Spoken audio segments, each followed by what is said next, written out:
এটা হচ্ছে বুড়ির বাড়ি। এই আমাদের নবী হযরত মুহাম্মদ সাল্লাল্লাহু আলাইহি ওয়াসাল্লাম যাইতো, এখানে কাটা দিয়ে রাখতো। এই সেই বাড়ি, বুড়ি বাড়ি।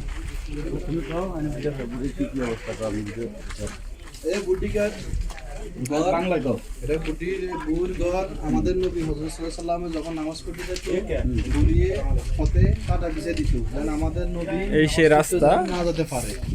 আর এই যে বুড়ির ঘর। আমাদের হযরত মুহাম্মদ সাল্লাল্লাহু আলাইহি সাল্লাম যখন নামাজ পড়তে যেত এই রাস্তাতে, তখন বুড়ি এখানে কাটা দিয়ে রাখতো। ঠিক আছে, এই হলো বুড়ির ঘর। আপনারা সবাই দেখেন, এই হলো বুড়ির ঘর। আমাদের নবীকে যে অত্যাচার করলো এক বুড়ি, কাটা বেঁচে যেত। হ্যাঁ, এই হলো বুড়ির ঘর।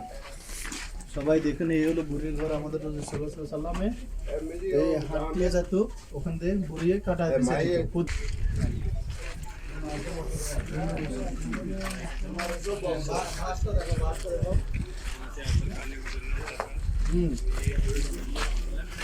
এই হলো বুড়ি।